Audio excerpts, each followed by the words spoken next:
Hi, Christine here from Santa Cruz Dahlias, and I thought I'd show you what I'm doing at the farm this week.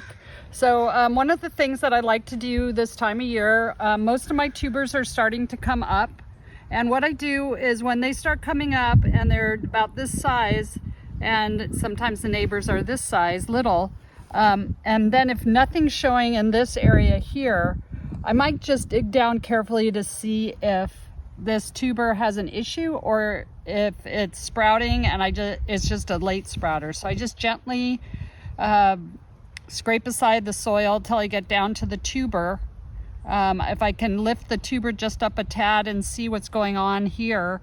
And this one just doesn't look like it had an eye. I thought this was an eye. It kind of looks like an eye right there, but it's not an eye. So I'm gonna need to replace that. So one of the reasons you keep some of your tubers either in your shoebox, or if you can start them like in a 4-inch pot to get them kind of going so that they're about the same size as the ones that if you're going to be replacing this, would be good to have one that's at least this size. You know, this size would even be better, but the reason you want them to be about the same size is if you put a tuber in here and it takes 3 weeks for it to push and sprout, and this guy's 3 weeks older and he's nice and big by this time, this guy will always be shaded out by its neighbors. So here I've got a tiny replacement. Remember, tuber size doesn't matter, but this is the same variety as I just took out here. So I'm gonna put this one in.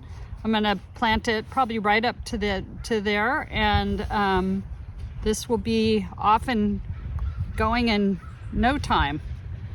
So that's, remember your tags, and that's pretty much it for this one.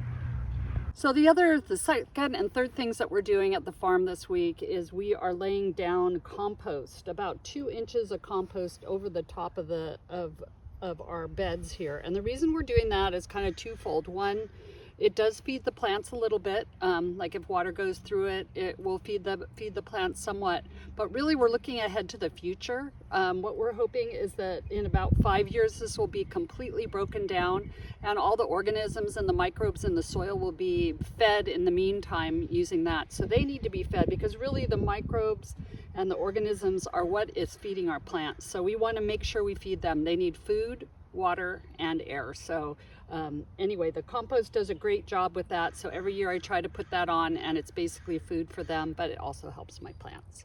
The other thing we're doing is once we get the compost placed, I'm also strawing. So this is rice straw here. This is the local kind of mulch that we can get. And I just lay it down. It's about a couple inches here, and I just tuck it in like this. One, it helps keep the dahlia roots kind of cool. Dahlias like their roots kind of cool. It helps keep the weeds down, and I think it looks really pretty too.